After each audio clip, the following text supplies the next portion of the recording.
think it would be absolutely reprehensible if we don't acknowledge the moment that we're in right now. We are in the alma mater of the reason why this book exists, Miss Toni Morrison. No black woman who has written a book in the past 30 years would have written that book if Chloe Wilford had not existed. She's been here as an undergraduate. She taught here for a while, started on her first book at Howard University. And when I got the news at 8 a.m. Monday morning that she had passed away, I had to call my therapist because my Pulitzer Prize was Toni Morrison's agent calling me and saying, Toni read your book and she wants to talk to you. So that won't be happening. That would have been my Pulitzer. So I want to start off with a moment of silence to reflect on, one, the greatest American novelist of modern times inhaled her last breath less than a week ago, and two, what it means for the legacy she left for me and pretty much every contemporary American writer in the last 30 years. So just a moment to reflect on that.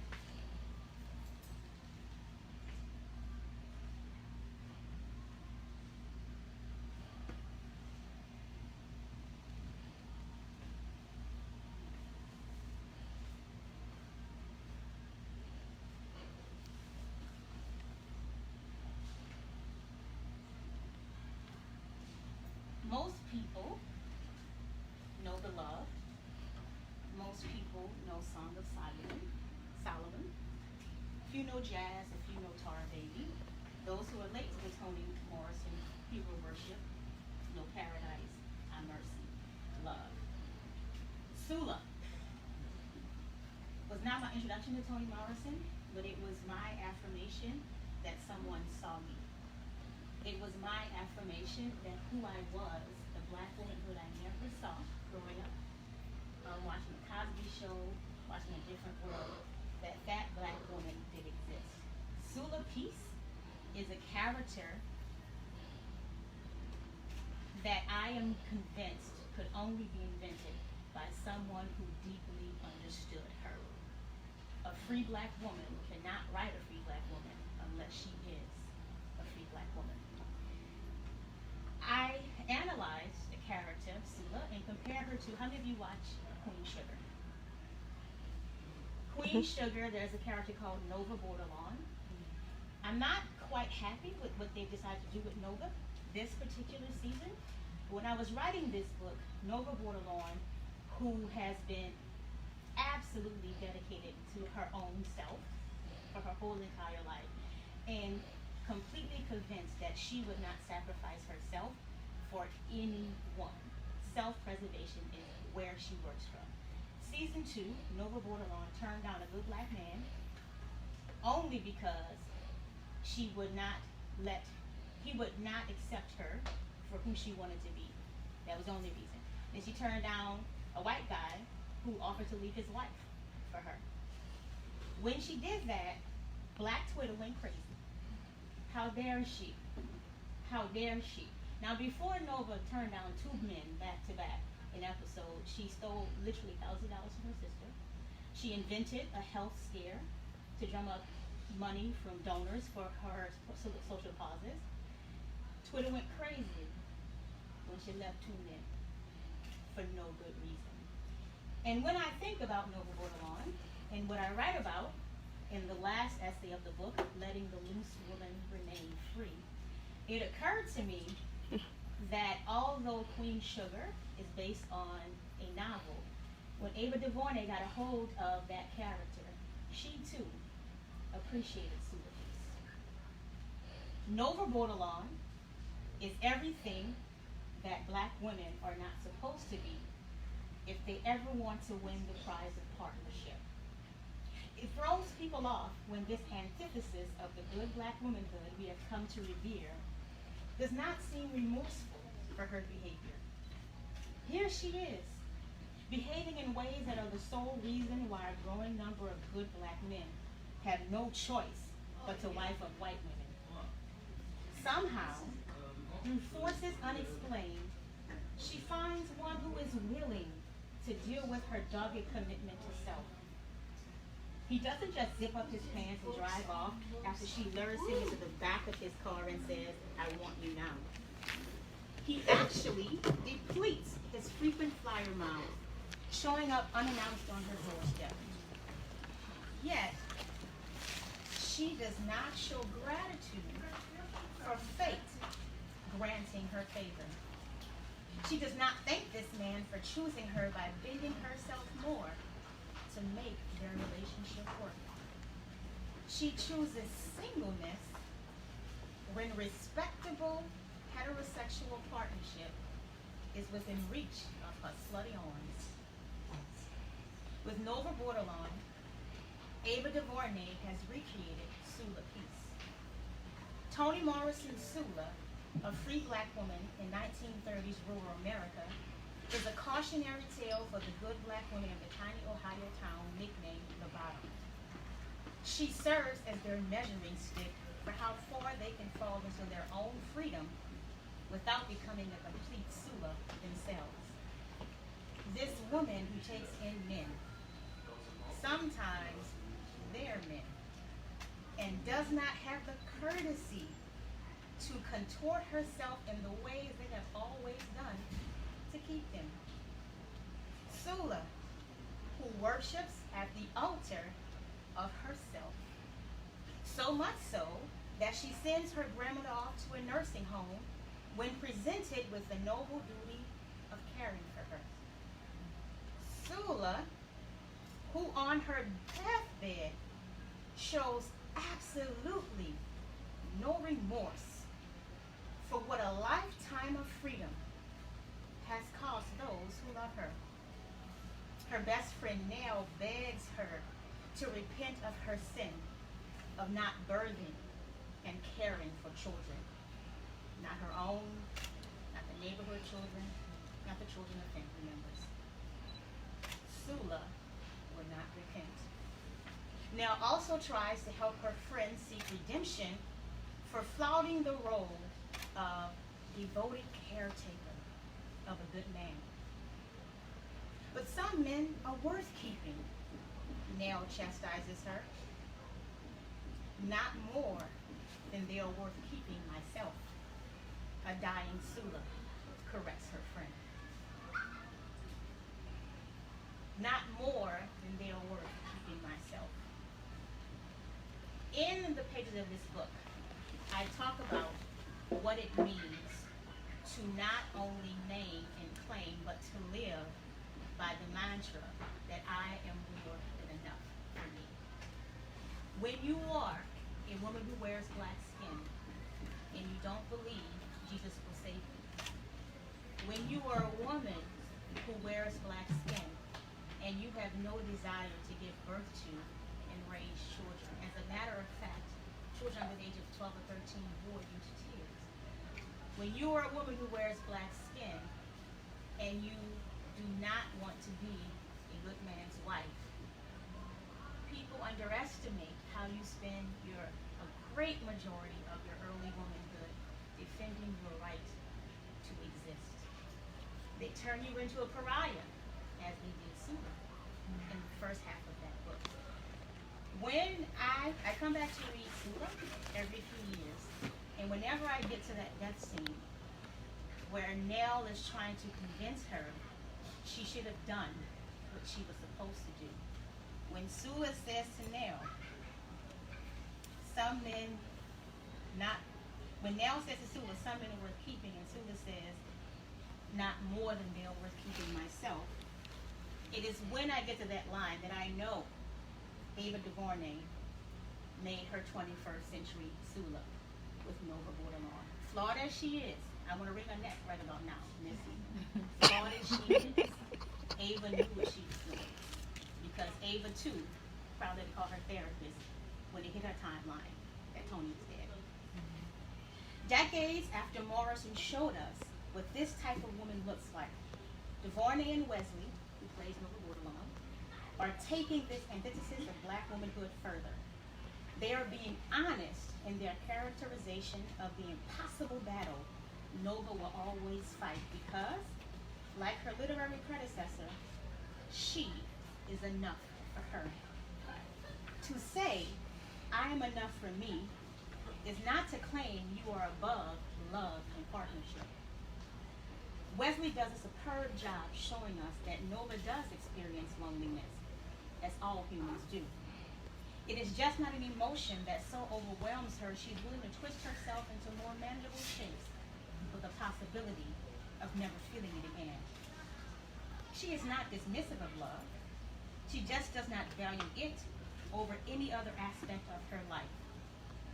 When she tells the cop they will not reconcile, she is at her most conflicted. Her heart wants what it wants, but she fears that in order to get what her heart wants, she will have to hide parts of herself. When you are enough for you, there will never be a man good enough to convince you such a sacrifice is worth it.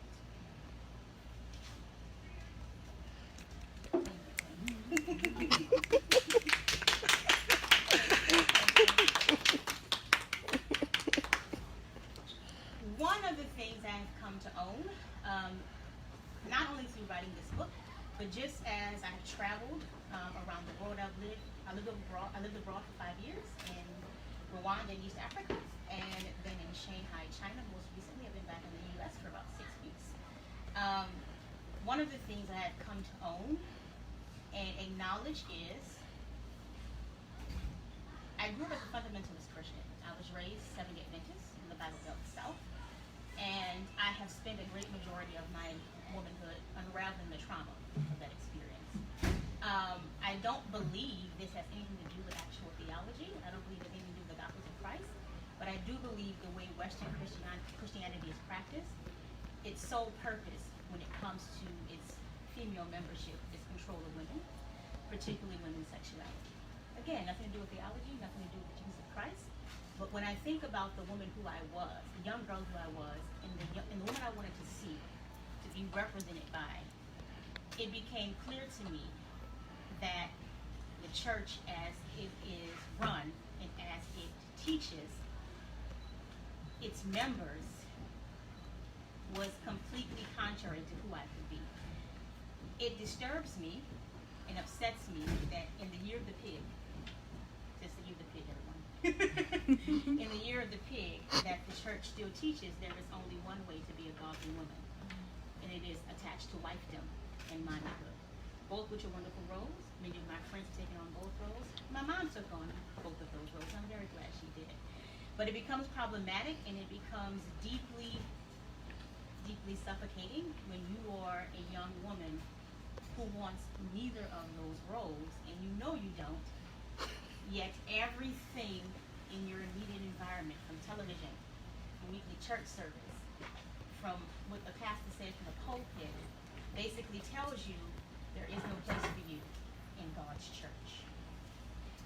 The second theme of no thanks, I appreciate you offering it to me, but I don't want that, is Christianity and the construct of God. I cover that in 2 essays in No Thanks. I'm going to read a quick extract from it now, as soon as I find the chapter.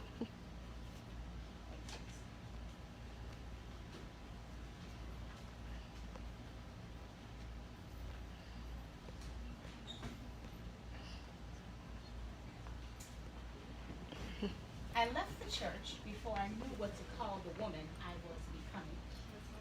Before I was even 20 years old, I had a vague understanding that the Black church had stopped feeling the need I thought I had and was more of a habit I had formed throughout childhood. Coming from a fundamentalist background and having attended a Seventh-day Adventist school most of my young life, I didn't have the language to articulate my dissatisfaction with whatever it was this entity was supposed to give me. But I knew I was a young woman who did not worship matrimony and would not burden myself with submission to a husband. I knew I was a sexually curious young person who found it insulting that my expression of this sexuality should be shamed and put on a leash because of a being other than me, the owner of this body, the controller of this expression, said so. The constant attempts to paint my purity as some sort of testament to my closeness to this God being was, in my still inadequate vocabulary, a crazy, fucked up mind fuck.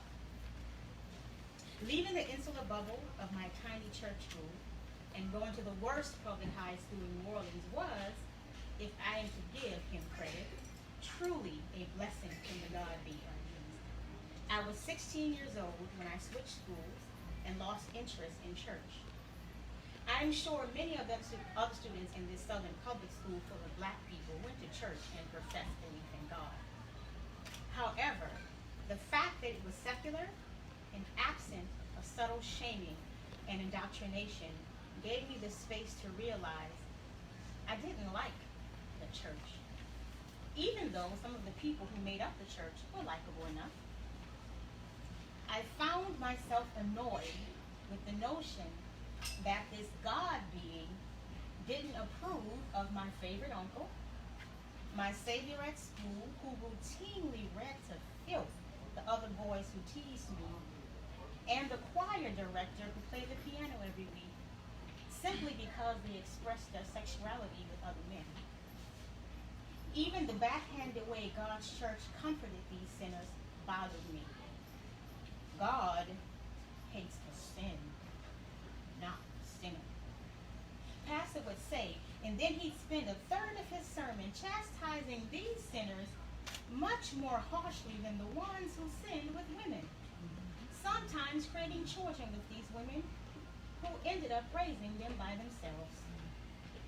Amidst the amens and preach it passes, I found myself thinking, such a shitty way to say, it's not you, it's just the stuff you do that makes you you.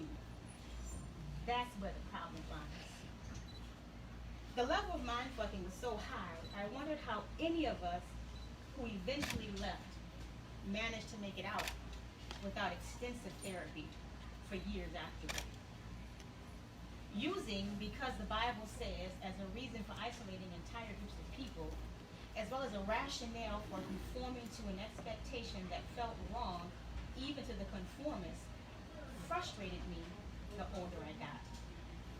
The supposed values the church held also struck me as impossible to live up to, since I believed these mocked anyone who believed the world was bigger than what was written in the Christian Holy Book. And the interpretations of this holy book were incongruent with who I was at my core. In writing this book, I talked with several women, but two important ones who I am going to recommend that you follow immediately. I talked with Kimberly Peeler-Linger, who is the creator and blogger of the Church Feminist. She makes it clear that she is not a pastor, she is not a minister, she is a theologian. A theologian who has no qualms and no apologies about also being a feminist, and she has studied the text on which the church claims to base its theology. And one of the things she writes extensively about is how the church has deified. She's a married woman, she's married to a pastor.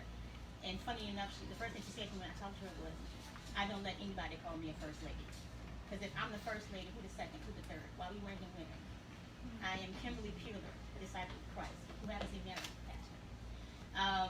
What she has what she writes about a lot on her blog, The Church Feminist, is there are a lot of women who are like me, who are very left-leaning, who are very progressive, who are clear that if a God does exist,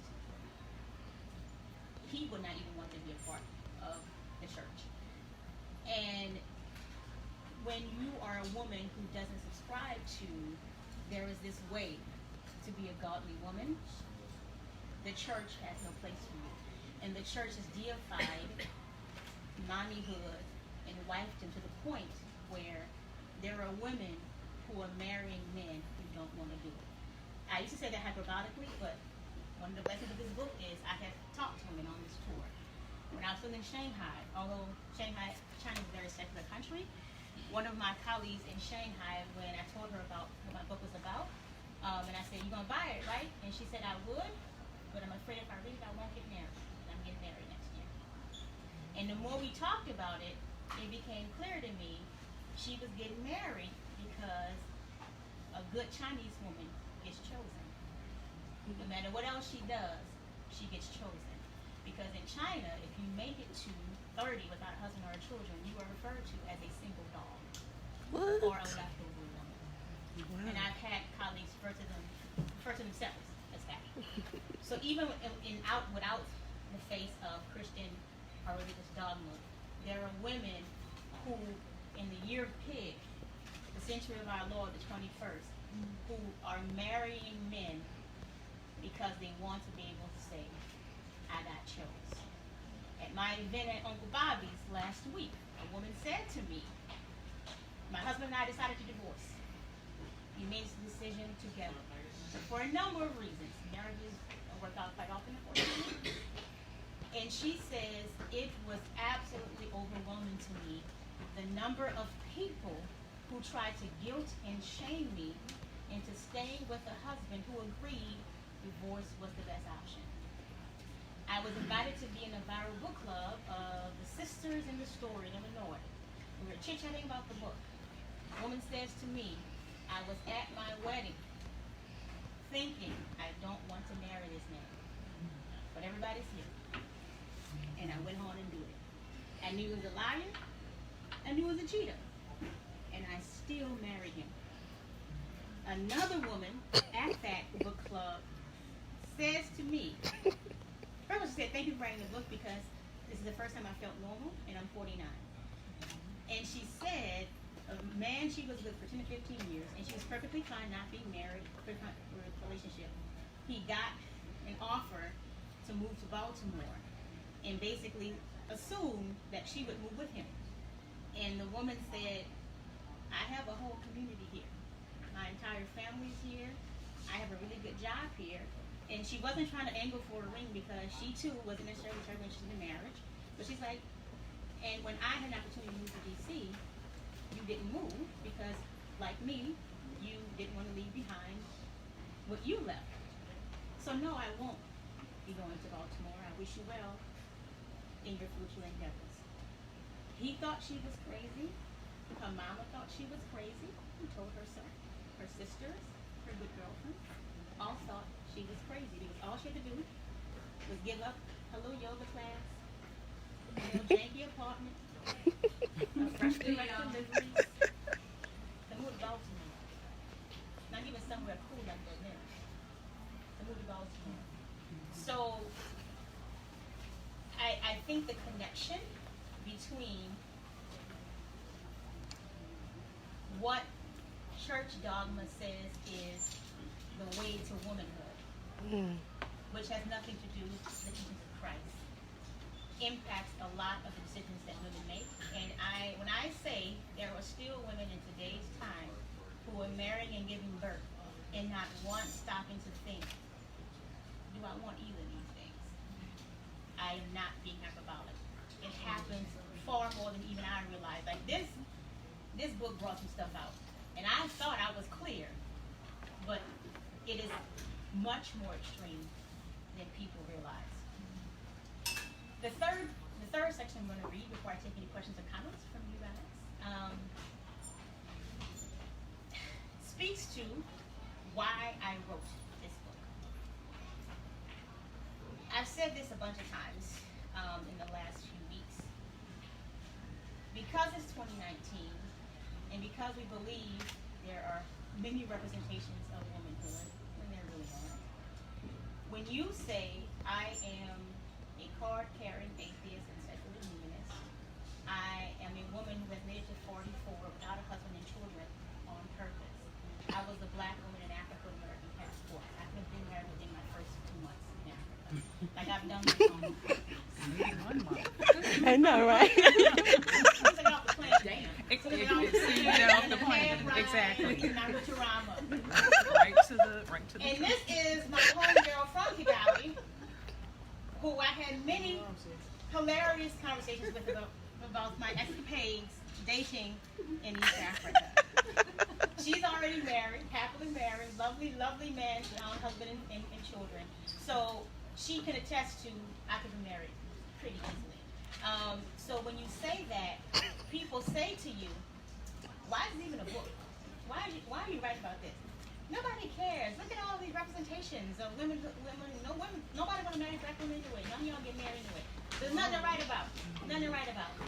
But I have so many memories of silencing myself up until I was a good 35 years old. Because whenever I spoke my truth, in so many subtle and not so subtle ways, I was told you were insane. You're doing this black womanhood thing wrong. Very wrong. Broken. Do you have a bad relationship with your parents? Is that what's happening right now?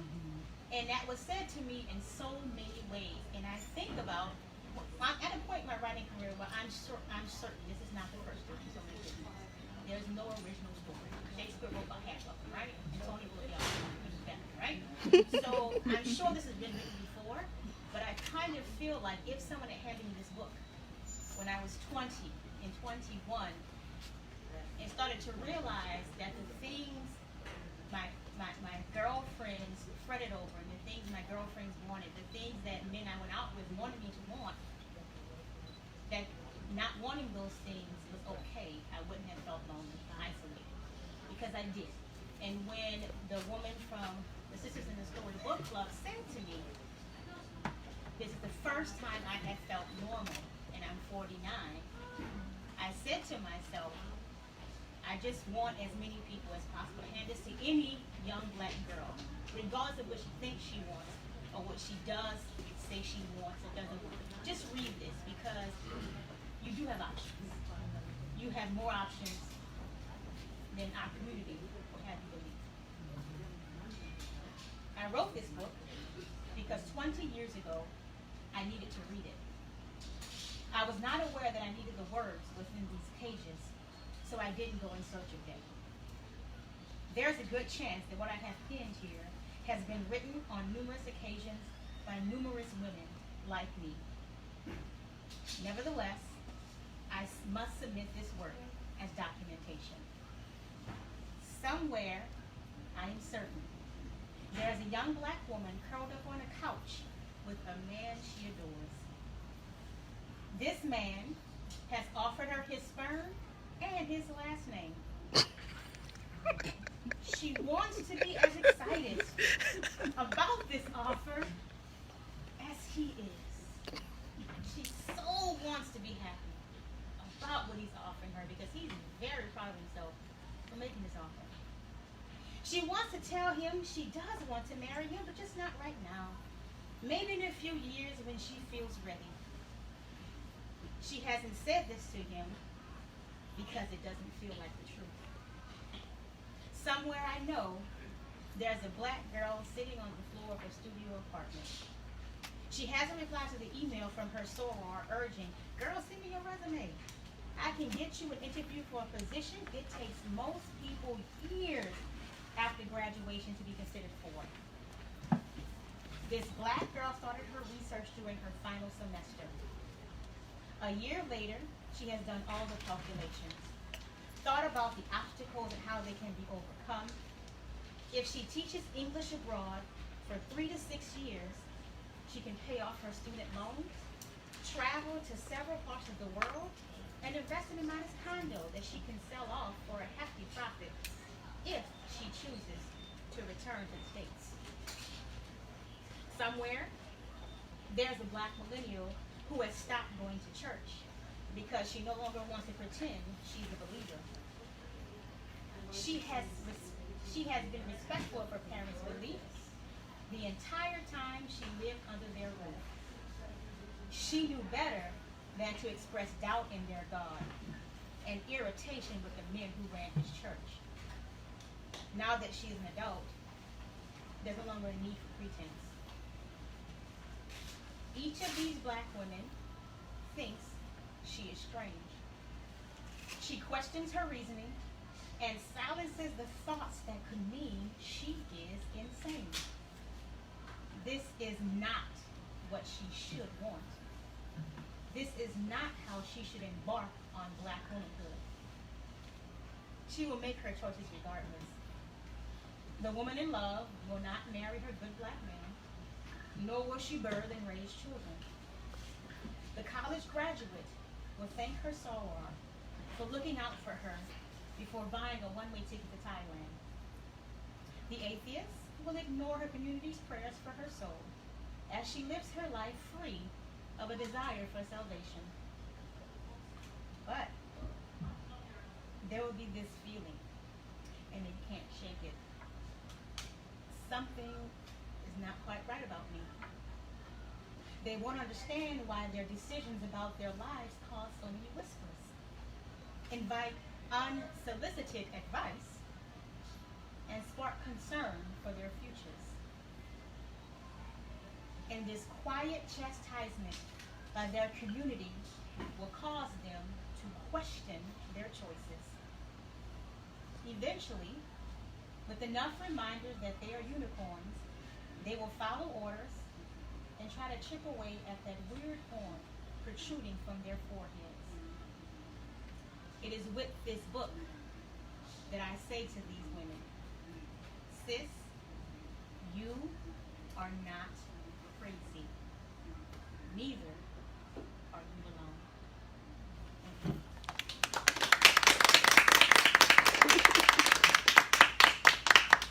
I've been asked this question several times during the audience Q&A and also when I've been interviewed by journalists or someone who's read my work.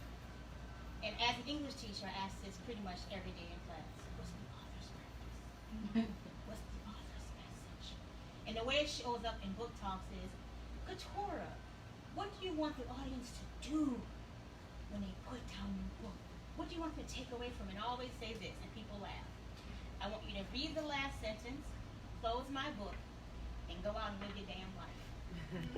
I don't want you living my life. If you decide to read this book, you're going to go marry a good black man, have 6 babies, I got 2 questions for you. Will there be an open bar at the wedding? Because I will come. Where are you registered? I will get your baby some nice stuff, and when they get 12, I'll take them out for mimosa, a little Manny and Petty brunch. Because I don't want you living my life. What I do want is for women, particularly women who wear black skin, I want women to own their truth, regardless of what their truth is. On this podcast, I featured 4 black women who are polyamorous. And let me be clear, they're not women who have accepted that men are hoes, and so they overlook their men cheating. That's not polyamorous and are clear. Monogamy is not a construct that works for me. Never has. And when I've tried to force it on myself, it's been disastrous for me and the men I'm with. They are openly polyamorous. And every single episode since the first one, every single episode that airs, the black woman talking about her choice and the challenges, because it's not a perfect love structure. Whenever you choose to love a human being, there's going to be some drama, irregardless of how your structure works. Whenever I feature women explaining what polyamory means to them, what it means to have a husband and a boyfriend, and to sort of have the open to the husband, have open relationships, I get an email or a DM from another woman who says, I thought I was crazy. I thought it was just me. I made the mistake of telling one of my good friends that my husband and I have been doing an open marriage for 5 years. And I learned quickly never to say it again. Because I got the same questions you get when you have the nerve to say, yeah, when I see a baby, my womb is just fine. I don't have the womb fire. I don't have the urge to have the baby. I don't want to watch your baby.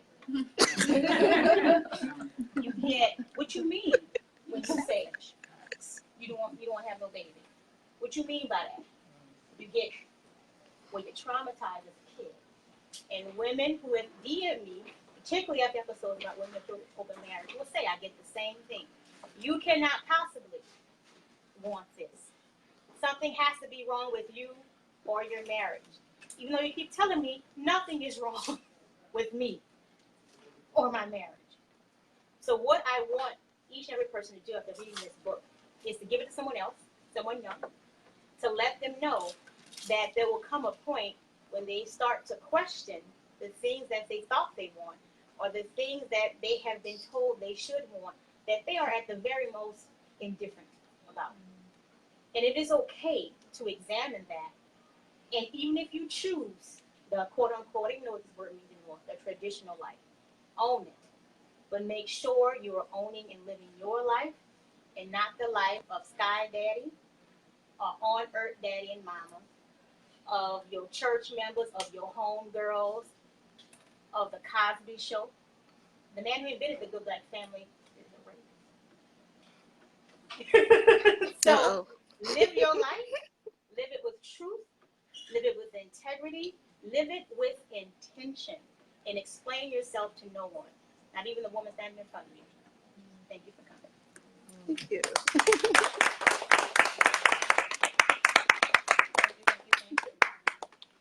Any questions, comments, things that resonated with you or came up as you heard the extract? I know a few of you have already gotten the book and have started reading it.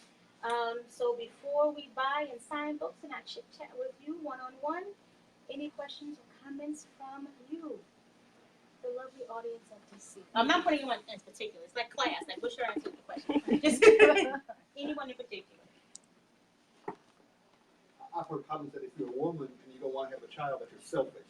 That you're a selfish person. You don't want to take care of anybody else. That you don't want to spend money on anybody else. You want to live your life the way you want to live it. You're selfish if you don't. A guy will not believe him. I don't believe it, but I've always heard it. I have two. The first essay I wrote in my book is called The S Word. It's about being called selfish, which I find to be incredibly illogical and bizarre. Because essentially, I am literally carrying the baby in my body. Like, it's my body that this potential baby will be in.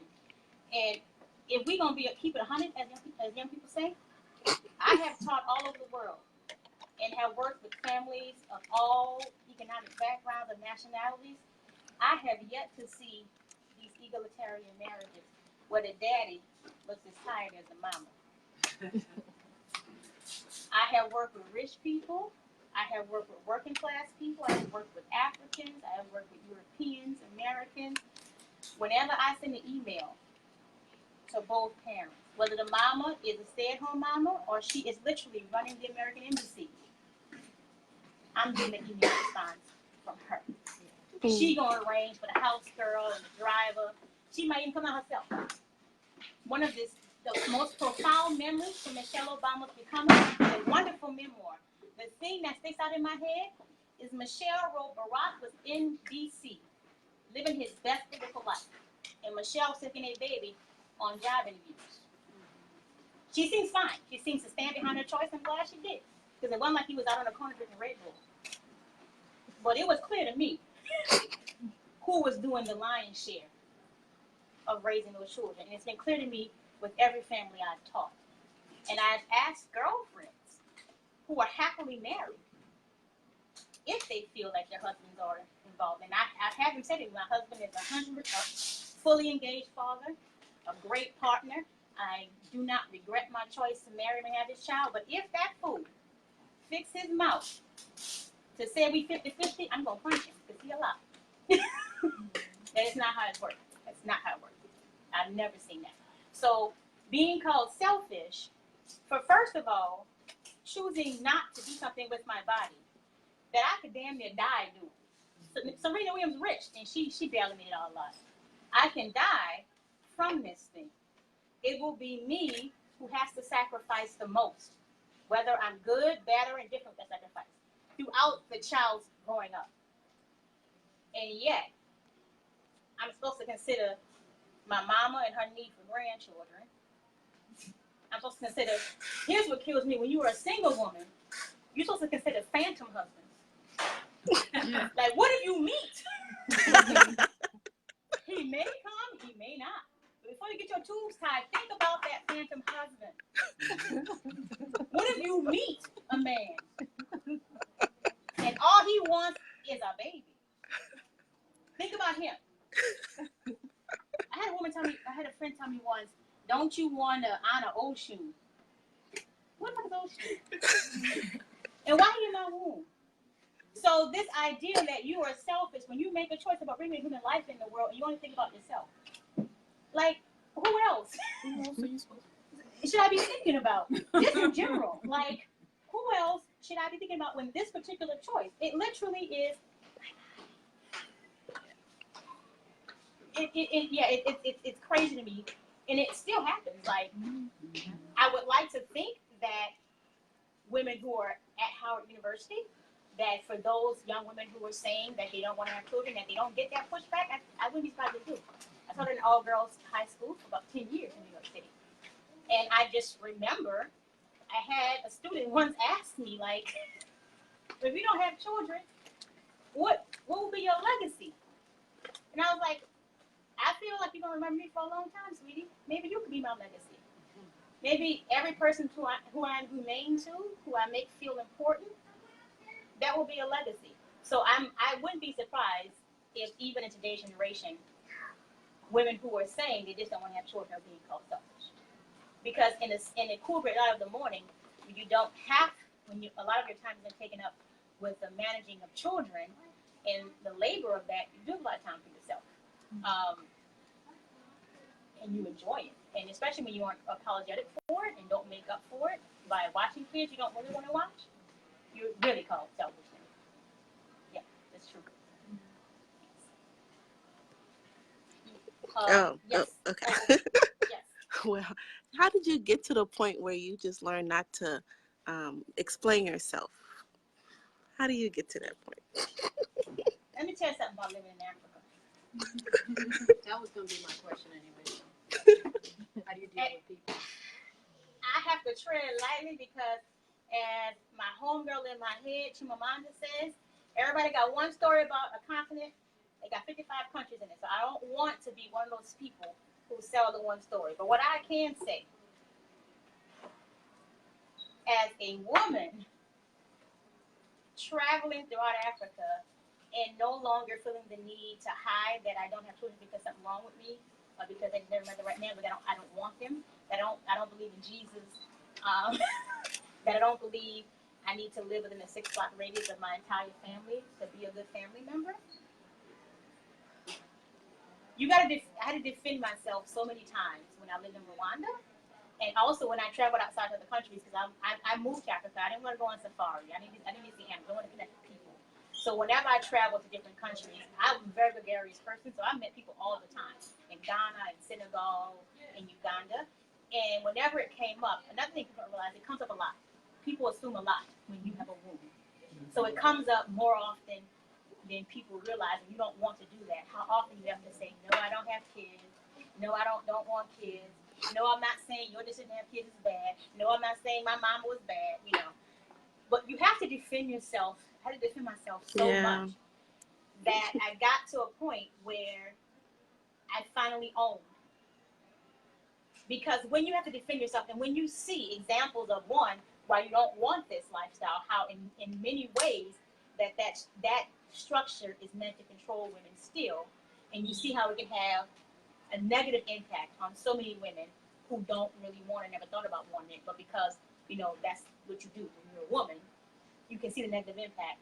You start to own, and I felt like I no longer had the luxury of being quiet about it.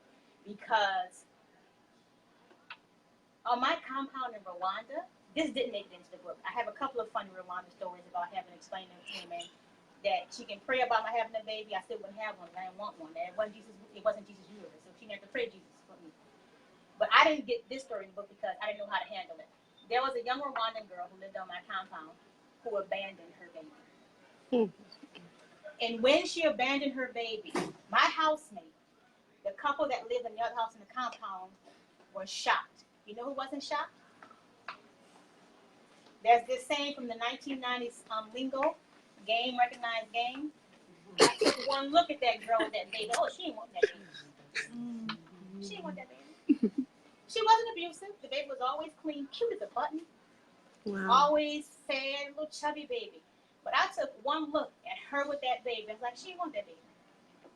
I'm not surprised. Everybody's like, oh my God, I can't believe it. I was like, okay.